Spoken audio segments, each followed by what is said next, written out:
Hi everyone, this is Elizabeth from the Community Library, and today I'm just going to be doing this quick little video introduction on how to get started with your family history. Now, this series, it was kind of inspired by October being Family History Month. So you might be wondering what exactly is Family History Month. It was created in 2001 to encourage people to think about their family history and discover information about their family origins. So it's basically just a month dedicated to family history to get people thinking about it and to have different events. So a lot of museums, historical societies, they'll have events throughout October that you can participate in to get you learning about your family history. So for all of October, we're going to be doing a video series here at the community library. So every Monday, there's going to be a new video about a different topic related to family history. So this week, the first one is just a brief introduction on how to get started, just kind of the basic steps. I've done a more in-depth video on our YouTube channel that you can check out, but this is mostly just the bare bones on how to get you started. And if you want to follow along, you can subscribe to our YouTube channel or check our YouTube channel every Monday in October, and there will be a new video. And they'll be up indefinitely, so you can always check them out later too. So now, when you think about getting started with your family history, the first thing you want to think about is, why are you interested in your family history? So if you're watching this video, you've probably thought about it before, but you want to kind of take time to think about why you want to know your family history. So for like me, I was adopted, so I have a lot of interest in my own family history, on my biological family, and then also my grandma was really involved in the museum, and she always instilled that kind of appreciation for history and our family history. So those are my reasons. But it can be anything from just wanting more information, wanting a connection to your family, or maybe you're just curious and you want to know where your family came from or what they think, kind of things they did in the past. And focusing and kind of setting a goal or thinking about why you're interested in this will help keep you motivated as you're working on your family history. So the next thing you want to do is always start with yourself. So especially when you're trying to build a family tree, you want to start with what you know, and the thing you know the best is yourself. So you want to kind of think about and document what you know about yourself. So different facts like your birth date, when you got married, when any of your kids were born, and different things about your life. And then you can work backwards. So then you can go to your parents, your grandparents, and back as you work on your family history. And this basically just makes it easier instead of jumping right away to like your fifth great grandparent that you know nothing about. You start with what's closest to you and what you know the most about. And you also want to think about at this stage, what information do you know already? So like I said, just basic facts about your life, and also what kind of heirlooms or different documents do you have at home that you might have forgotten about. And these things will provide you some information as well. So once you get kind of a sense of what you know already, then you can start thinking about what you want to know. So as you're going and kind of thinking about things, you will start to have questions or realize that there's some information missing. Then we can move on to doing more of, for me, what is the fun part about family history and genealogy is trying to answer these questions. So like I said, once you've started yourself, you know what you know about yourself. You can start to branch out and find its answers to the questions that you have. So one way to do this is to talk to your family and friends. So people like your grandparents, your parents, when you start talking to them about their family and your family history, they will have things to tell you that you would have never thought of or you would have never known about had you not talked to them. And as I mentioned, especially with older relatives, you really want to do this as soon as possible because these are really valuable stories that they have. and we don't want to miss out on knowing these things about them. And I'll be covering this more. The next video for next week that I'll be doing is going to be tips on how to do a family history interview or conversation, and just some questions that you can ask to make it easier.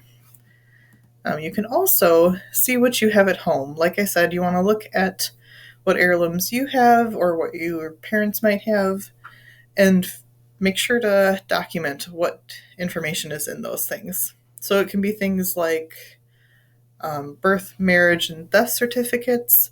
It can be letters that you've kept, Bibles, anything related to your family can provide a lot of information and context that you might not have known about without looking at them. And you can also, don't forget about pictures. So these can be pictures that you have, or also your parents or grandparents might have older pictures of your older family members.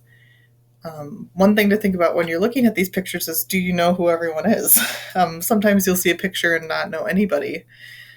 So you can ask family members if they know who everyone in the picture is, or where it was taken, or what the context was. And you want to make sure to write all this information down, because this is really important, and it will be really helpful to anyone else who comes across it in the future.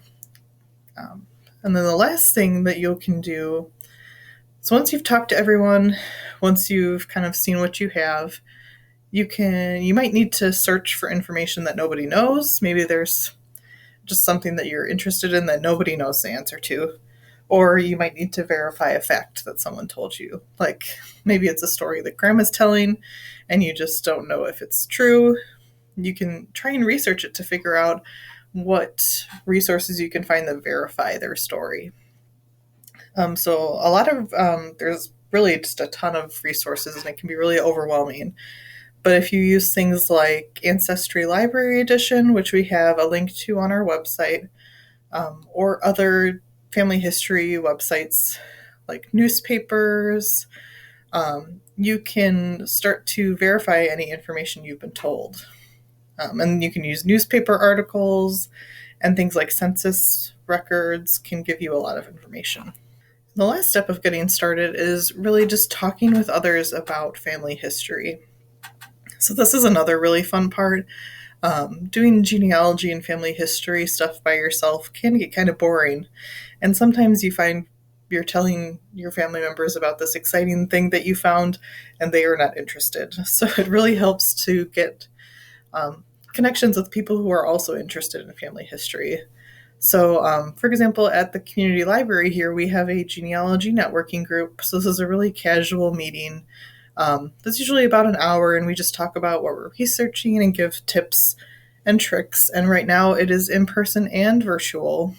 So I just have the dates here for October. So we have one virtual and one in person. And these are registration required, just because we're still monitoring the capacity of the meeting room.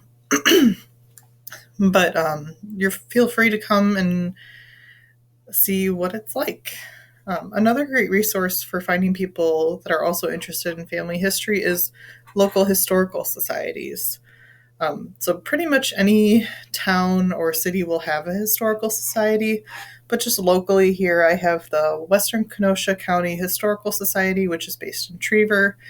And in October, they're actually having a history fest, which is just going to be at the location of the Historical Society, and they'll have different activities related to the history of Western Kenosha County. And that's October 10th from noon to 5. There's also the Bristol Historical Society out here in Bristol. And if you want to think about bigger, there's also the Wisconsin Historical Society, which also has a lot of great resources if you're just getting started. And also, if you don't feel like going anywhere, which I can relate to, there are a ton of online groups and different online resources that you can use once you're getting started with your family history. So if you're on Facebook, there's really just an infinite amount of genealogy groups you can join.